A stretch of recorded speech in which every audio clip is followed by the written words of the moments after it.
네, 구독자, 시청자 여러분 반갑습니다. 박 작가입니다. 주말 잘 보내고 계신가요? 네, 원래는 제가 어제 시황을 간단하게 전해드리려고 했는데 좀 개인사가 좀 많이 바빴습니다. 그래서 어제 이제 금요일에 있었던 어떤 중요 지표 발표들부터 해서 지금 현재 비트코인이 처한 상황들 그리고 앞으로 가상자산 시장이 어떻게 흘러갈 것인지에 대한 제 생각들을 한번 공유해 보도록 하겠습니다. 네, 저는 7권의 책을 쓴 박 작가입니다. 카카오톡에서요, 크립토 트렌드 랩이라는 커뮤니티를 운영하고 있습니다. 현재 약 3,300여 분 정도가 함께하고 계십니다. 혼자 투자하시기 어려우신 분들은 들어오시면 도움을 받으실 수 있습니다. 자, 본 영상은요, 매수와 매도에 관한 추천을 담고 있지 않습니다. 자, 투자의 모든 책임은 투자자 스스로에게 있습니다. 저를 비롯한 모든 유튜버 분들의 영상을 반드시 냉정하고 객관적으로 판단하시기 바랍니다. 자, 오늘 내용이 괜찮으셨다면요, 구독, 좋아요, 알림 설정, 댓글 정중하게 부탁드리겠습니다. 네, 금요일에 미국 3대 지수는요, 모두 다 강보합으로 마무리를 했습니다. 대부분 뭐 0.1%, 뭐 0.07%, 뭐 이렇게 아주 소폭 상승을 했죠. 자, 그 이유는요, 다음 주부터 빅테크들이 실적을 발표하게 됩니다. 실적들이 저마다 기업들마다 많이 엇갈릴 것이기 때문에 투자자들이 지금 이걸 어떻게 결과가 나올지를 숨죽여서 지켜보고 있습니다. 어떻게 보면은 이 태풍의 눈이라고 하죠. 여기 아직 잔잔한데 다음 주부터는 굉장히 주가들이 개별적으로도 그렇고 이 섹터별로도 요동을 칠 가능성이 있습니다. 네, 금요일에 중요한 지표들이 또 두 가지 정도 발표가 됐습니다. S&P 글로벌에서 집계하는 미국 제조업 구매 관리자 지수라는 건데요. 지금 보시면은 이전 49.2%보다도 이제 상회를 했고요. 예측치는 오히려 전보다 더 낮아질 거라고 했는데 그보다도 상회를 했습니다. 거기다가 기준점인 50도 넘겼기 때문에요. 지금 이 지수로만 봤을 때는 미국의 제조업 현황이 괜찮다라는 평가를 받게 돼요. 지금 보시면은 6개월 만에 최고치를 지금 경신하고 있거든요. 상당히 큰 폭으로 지금 상승을 하고 있죠. 네, 다음은 미국 서비스 구매 관리자 지수인데요. 이것도 53.7%로 지금 이전치를 상회를 하고 있고 예측치를 더 크게 지금 상회를 하고 있습니다.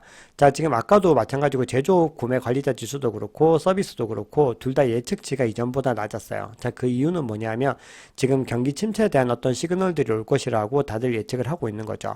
그런데 오히려 이 두 개의 지수는요, 반대의 결과를 또 보여줬습니다. 이것도 지금 12개월 만에 최고치를 경신하면서 지금 여기에 지금 자리를 잡고 있죠. 네, 제조업과 서비스를 합산한 합성 PMI 같은 경우도 53.5로 지금 이전 수치와 예측치를 다 상회를 했고요. 그리고 11개월 만에 최고치를 경신을 했습니다. 자, 이걸 시장에서는 어떻게 받아들여야 될까요? 자, 보시면은 이 S&P 글로벌의 수석 비즈니스 이코노미스트가 이렇게 얘기를 합니다. 이번 4월에 나온 이 지표는요, 굉장히 제조업이나 서비스업 상황이 좋다라는 어떤 지표이기 때문에 이 기업의 업황이 개선 추진력을 다시 얻었다라고 분석을 할 수 있다고 해요. 그리고 이번 지표를 기반으로 해서 분석을 하면요, 미국의 GDP 성장률이 연율 2%를 넘어설 것이다라고 얘기를 합니다. 그리고 JP 모건은 미국의 1분기 GDP 성장률이 연율 3.3%를 기록할 것이다. 그러니까 굉장히 경기가 탄탄하다라는 신호로 지금 해석을 하고 있어요. 그런데 거기에 대해서 당연히 반대 의견을 나타내는 곳들도 많이 있죠. 로이터 통신 같은 경우는요, 이 4월 PMI 지수가 강력하게 나오긴 했지만 최근에 고용이나 소매 판매, 제조업 생산 같은 여러 다른 경제 지표를 고려를 하면요, 확실히 하반기에는 경기 침체가 올 가능성이 더 높다. 여기에 더 전망이 더 실린다라고 이야기를 하고 있습니다. 자, 어쨌든 이번에 발표된 지수는 연준이 의도하는 것과 조금 더 일치되는 부분들이 있죠. 그렇기 때문에 지금 현재 아직까지도 경기가 탄탄하다는 해석이 나오고 있기 때문에 향후에 인플레이션 위기감이 더 커질 수 있다는 우려들이 나오고 있습니다. 그래서 다음 달 5월 4일에 FOMC가 0.25%포인트를 상승할 거라는 입장이 이제 거의 90%에 육박을 했습니다. 자, 그러면 연준의 피보팅 시점, 그러니까 금리를 인하하는 시점은 언제가 될까요? 많은 전문가들이 올해 안에는 어렵다라는 전망을 또 내놓고 있어요. 자, 연준이 5월을 마지막으로 해서 분명히 금리를 동결할 가능성이 크다. 이건 오케이인데 인하는 다 글쎄라고 얘기를 하고 있죠. 현재 이코노미스트들의 가장 지배적인 전망은 내년 1, 4분기입니다. 네, 현재 비트코인은요, 어제 소폭 반등을 했어요. 그런데 다시 지금 촬영하는 시점 기준으로는 좀 하락의 움직임을 보이고 있고요. 지금 현재 28K가 깨졌습니다. 그리고 22MA 아래에 있고요. 지금 현재 새로운 저항을 테스트를 하면서 어느 방향으로 가게 될지에 대해서 귀추가 주목되고 있습니다. 현재 이 관점에 대해서는요, 뒤에서 조금 더 자세하게 설명을 드리도록 하겠습니다. 네, 그저께 워낙 많이 하락을 했기 때문에요. 전날에는 좀 소폭 반등하는 모습을 보여줬습니다. 자, 그 중에서도 좀 많이 상승한 건요. 리플 3.6%, 그리고 BNB 코인 이 두 개가 좀 가장 많이 두드러지게 상승하는 모습을 보여줬습니다. 네, 비트코인 도미넌스도요. 47일 경계로 오르락내리락 하는 모습을 보여주고 있습니다. 네, 공포 및 탐욕 지수는요, 53까지 하락을 했다가 지금 다시 56으로 그리드로 조금 더 상향 조정이 됐습니다. 사람들이 여전히 이 시장에서 반등 가능성이 높다라고 지금 보고 있는 거죠. 네, 가장 많은 분들이 궁금해하시는 CVD 지표를 좀 볼게요. 자, 오늘은 파이어 차트를 먼저 보면요. 지금 가격의 움직임이 이렇게 이어지고 있어요.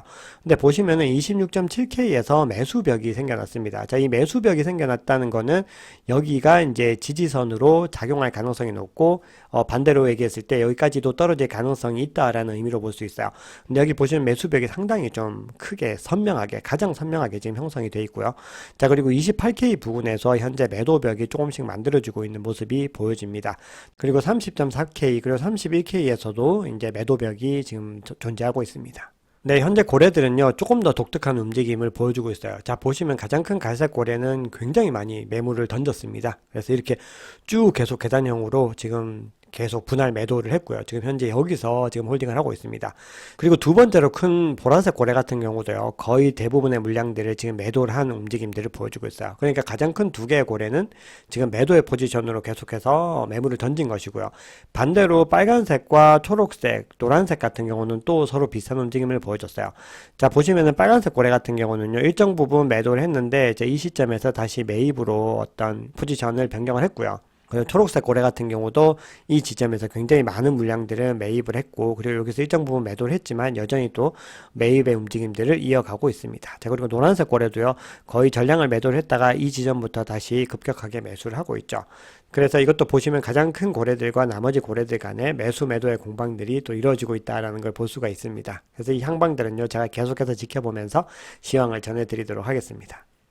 네, 이더리움도 비트코인과 비슷하게 소폭 반등을 했는데요. 네, 이더리움의 경우에 상하이 업그레이드가 끝나고 나서 스테이킹 유입이 기대대로 정말 증가를 하고 있다고 합니다. 자, 코인데스크가 조사를 했어요. 그래서 킬린이라는 업체의 설문조사를 인용해서 이렇게 얘기를 합니다. 투자자의 68%가요, 상하이 업데이트 이후 스테이킹을 시작을 하거나 그리고 기존 스테이킹 금액을 늘릴 의향이 있다라고 밝혔다고 합니다. 그런데 이게 실질적인 수치에도 반영이 되고 있어요. 지금 보시면 유입된 자금이 2억 달러로 한화 약 2,660억 원 가량인데 지난달에 비해서 3배 가까이 증가를 했다고 합니다. 그래서 앞으로도 이 업그레이드가 성공적으로 마쳐졌기 때문에 스테이킹 물량이 계속해서 늘어나면서 이더리움의 가치는 계속해서 높아질 가능성이 크다. 자, 이렇게 볼 수가 있겠습니다.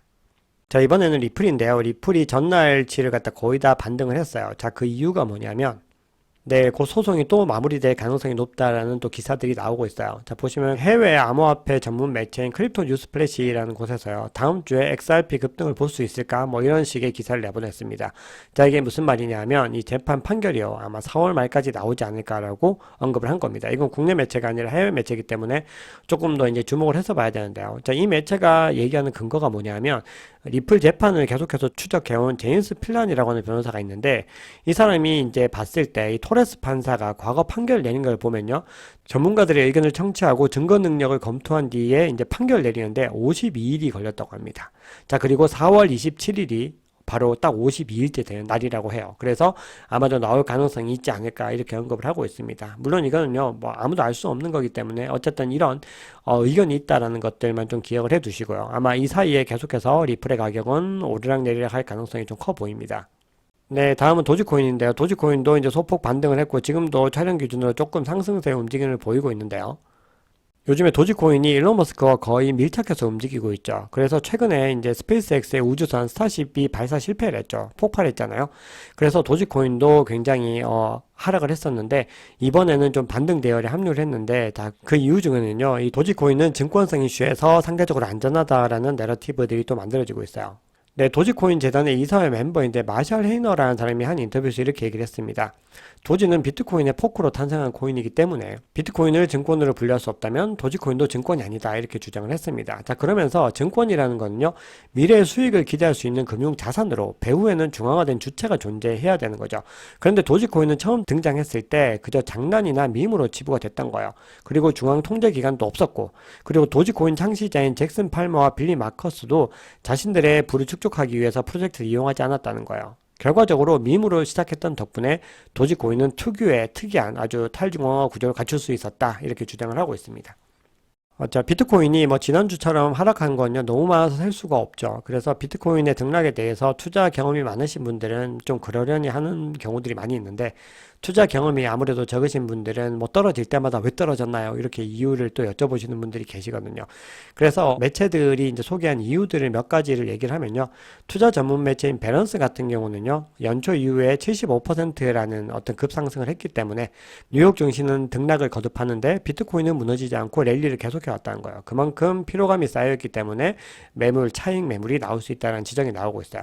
자, 그리고 또 하나의 관점은 이 높은 인플레이션과 금리, 침체 리스크 같은 이 매크로 관련 불확실성이 여전한 상황에서 기술주인 테슬라까지 막 10% 밀리니까 기술주와 높은 상관성을 보여왔던 이 비트코인이 가격에 부담을 느낀 것이다. 뭐 이런 분석을 내놓는 분도 있습니다. 저는 뭐 그렇게 동의하지는 않지만 어쨌든 이것도 하나의 관점들인 거죠. 자, 그리고 또 어떤 관점은요. 유럽연합이 암호화폐 규제를 위한 포괄적 법안을 통과시키면서 규제 리스크가 수면 위로 부상돼서 떨어졌다. 뭐 이렇게 얘기를 하기도 합니다. 자, 그러면 비트코인은 향후에 어떤 움직임을 보이게 될까요? 자, 오늘 주말이니까요. 좀 좋은 기사 위주로 제가 말씀을 드려보겠습니다. 자, 우선 FX 프로의 애널리스트 알렉스 쿠프트시케피치라고 하는, 근데 이름이 어렵습니다. 자, 이분은 이렇게 얘기를 해요.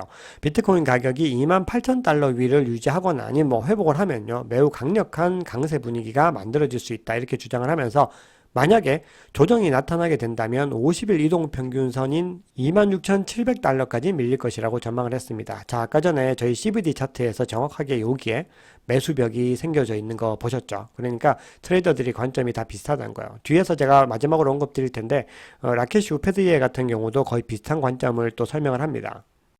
네, 포춘지는요, 전문가들이 단기 변동성에도 불구하고 비트코인이 결국은 위를 향할 것이라는 여전한 믿음을 보이고 있다고 전했습니다. 자, 얼라이언스 번스타인 애널리스트 과탐 추카니라는 사람은요, 비트코인이 2년 연속 하락했던 적은 단 한 번도 없었다라고 얘기를 합니다. 그러면서 중장기 전망은 낙관한다고 밝혔죠. 다만 이 추칸이라는 사람은요, 지난 21년처럼 비트코인 가격이 7만 달러에 다가서는 뜨거운 랠리까지는 당장은 어렵다. 그러니까 본격적인 불장은 아니고 불장이 오더라도 미니 불장이 올 가능성이 높다. 이렇게 얘기를 하는데 그 이후로 이제 규제가 여전히 걸림돌이다라고 주장을 하고 있습니다. 네, 비트파이넥스 애널리스트들은요, 암호화폐 겨울이 완전히 끝났는지는 장담 못하지만 비트코인 네트워크 활동의 이 네트워크 수수료가 견실한 상승 추세임을 시사하고 있다. 또 이렇게 주장을 하고 있습니다. 자, 그러니까 의견이 다 비슷해요. 단기적인 등락은 알 수가 없죠. 충분히 가능하지만 중장기적으로는 비트코인이 위를 향할 것이다 라는 관점에는 대부분 다 동의를 하고 있습니다. 알트코인 대세장이 올 거라는 관점들도 많이 늘어나고 있어요. 지금 BNB 거래량이 최근에 급등을 했습니다. 자, 이게 강세 모멘텀 회복의 가능성이다라고 주장을 하고 있어요. 그래서 암호화폐 시장에서 비트코인 대비 알트코인의 강세 심리가 뚜렷해지는 가운데 BNB의 거래량이 급증하면서요. 이 시장 전반의 가격 회복 기대감을 높이고 있다. 이렇게 주장을 하는데 시장의 전문가들은요, 또 이렇게 주장을 합니다. 비트코인 도미넌스 비율이 저항에 직면을 했고, 역사는 알트코인 시즌을 예고하고 있다. 자, 비트코인 도미넌스 비율이 이제 1분기 42%에서 48%로 상승하고 나서 지금 계속해서 47% 내외에서 머물고 있죠. 비트코인 도미넌스 비율이요, 거의 2년 동안 38에서 48 사이에서 움직였는데, 도미넌스 비율이 46에서 48%로 후퇴한 이후에는 알트코인이 비트코인보다 상대적으로 더 큰 상승폭을 기록했다는 거예요. 네, 암호화폐 서비스 제공업체인 매트릭스포트의 마커스 틸렌 같은 경우는요, 이 비트코인 도미넌스 비율은 고점을 찍었을 가능성이 있다. 자, 이는 알트코인들이 더 좋은 성적을 거둘 것이라는 신호가 될 수 있다라고 지금 이야기를 하고 있습니다. 네, 비트코인의 활용도도 계속해서 넓어지고 있어요. 이제 비트코인으로 부동산 매매하는 마켓플레이스도 출범을 앞두고 있다고 합니다. 지금 텍사스에서 시작이 되는데요. 다른 주로도 상품이 확대될 것이다 라고 합니다. 그리고 폴라리스 마켓 리서치 보고서에 따르면요, 2022년에 블록체인 게임 거래량이 지금 54억 1천만 달러, 하나로 약 7조 1928억 원 규모를 기록했고, 향후 10년간 연평균 68.9%까지 성장할 것이다 라고 전망을 했습니다. 그리고 가상자산 채굴업체 스트롱홀드 디지털 마이닝은요, 1천만 달러, 하나 약 133억 규모에 달하는 사무투자를 유치해서 비트코인 채굴기를 구매한다고 밝혔습니다. 자, 이런 기사들은요, 지금 가상자산의 어떤 인프라들이 계속해서 넓어지고 있고, 그리고 새로운 서비스들이 계속 태어나서 많은 사용자들이 찾고 있다라는 시그널이에요. 이 얘기는 이 산업이 근본적으로 발전한다는 얘기고요. 이 산업이 근본적으로 발전하게 되면 결국 이 가치도 자연스럽게 함께 상승을 하게 됩니다. 네, 규제에 대해서도 적극적인 대응들을 이어가겠다는 의지를 밝히고 있어요. 코인베이스 CEO가요, 이 브라이언 암스트롱이 의회에다가 암호화폐 규제 개입 촉구를 갖다가 이제 건의를 했습니다. 자, 이 얘기는 행정기관인 SEC에게 마음대로 유린당하지 말고 의회가 본연의 역할을 하라, 이런 의미로 해석할 수가 있습니다. 네, 달러 패권이 계속해서 균열이 나고 있는 것도요, 비트코인에게는 호재로 작용을 할 수가 있습니다. 비트맥스 공동 창업자인 아서에이지도 이렇게 얘기합니다. 미 달러의 역할 축소로 각국이 비트코인을 저축 수단으로 고려하게 될 것이다. 이렇게 얘기를 합니다. 자, 그러면 이 의견을 조금만 자세하게 볼게요. 미래에는요, 여러 통화 블록이 나타나게 될 거라는 거예요. 지금은 달러 중심이지만 앞으로는 여러 가지 통화들이 정말 다극화돼서 사용되게 될 거라는 거예요. 그래서 결국 그렇게 되면 현재 미국 달러 같은 통화 패권은 출현하지 않을 것이다 라고 내다봤습니다. 자, 그러면서 이 금과 암호화폐가 같은 중립적인 준비 통화로 묶어져서 아마도 많은 수요들이 발생할 것이다 라고 기대를 하고 있는 거예요. 그렇게 되면 여러 나라들과 또 투자 기관들이 금과 함께 이 비트코인이 적합한 저축 수단이라는 거를 이제 고려를 하기 시작할 거라는 거예요. 그래서 수요가 점점 더 많아질 거란 거죠. 그리고 아서에이즈는요, 세계 무대에서 이 달러의 역할이 약화되는 걸 이제 바이든 행정부가 이제 가만히 두지 않을 거다라는 경고도 하고 있습니다. 그래서 이 서방은요, 암호화폐를 구입해 개인 지갑에 보관하는 것을 더 어렵게 만들고 있다고 덧붙였죠.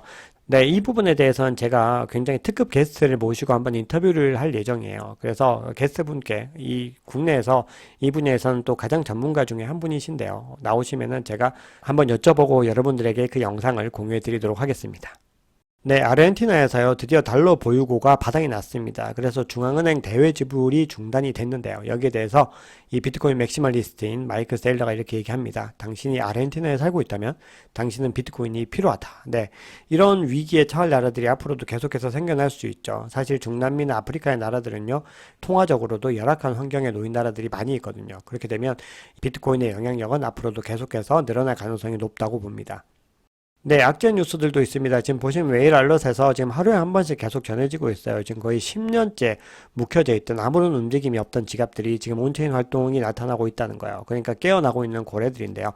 호재로 해석해야 될지 악재로 해석해야 될지에 대해서 뭐 명확한 가이드를 드릴 수는 없지만 일반적으로는 악재로 해석하는 경우가 좀 더 많아요. 왜냐하면은 이 10년이나 묵혀둔 고래들은 이 실현 수익이 어마어마할 거잖아요. 근데 지금 상황에서 뭐 추가적으로 매입을 한다거나 그러려고 하기보다는 시세 차익을 좀 실현을 하려는 목적들이 상식적으로는 더 강할 수밖에 없겠죠. 그리고 이런 시그널들이 나타나면 과거의 사례들로 봤을 때는 좀 가격에 좋지 못한 영향을 줬던 적이 있습니다. 자, 그런데 이것도 역시나 단기적인 움직임이라는 거예요. 그래서 우리는 언제나 장기적으로 이 비트코인이 어떻게 갈 것인지에 대해서 보셔야 됩니다.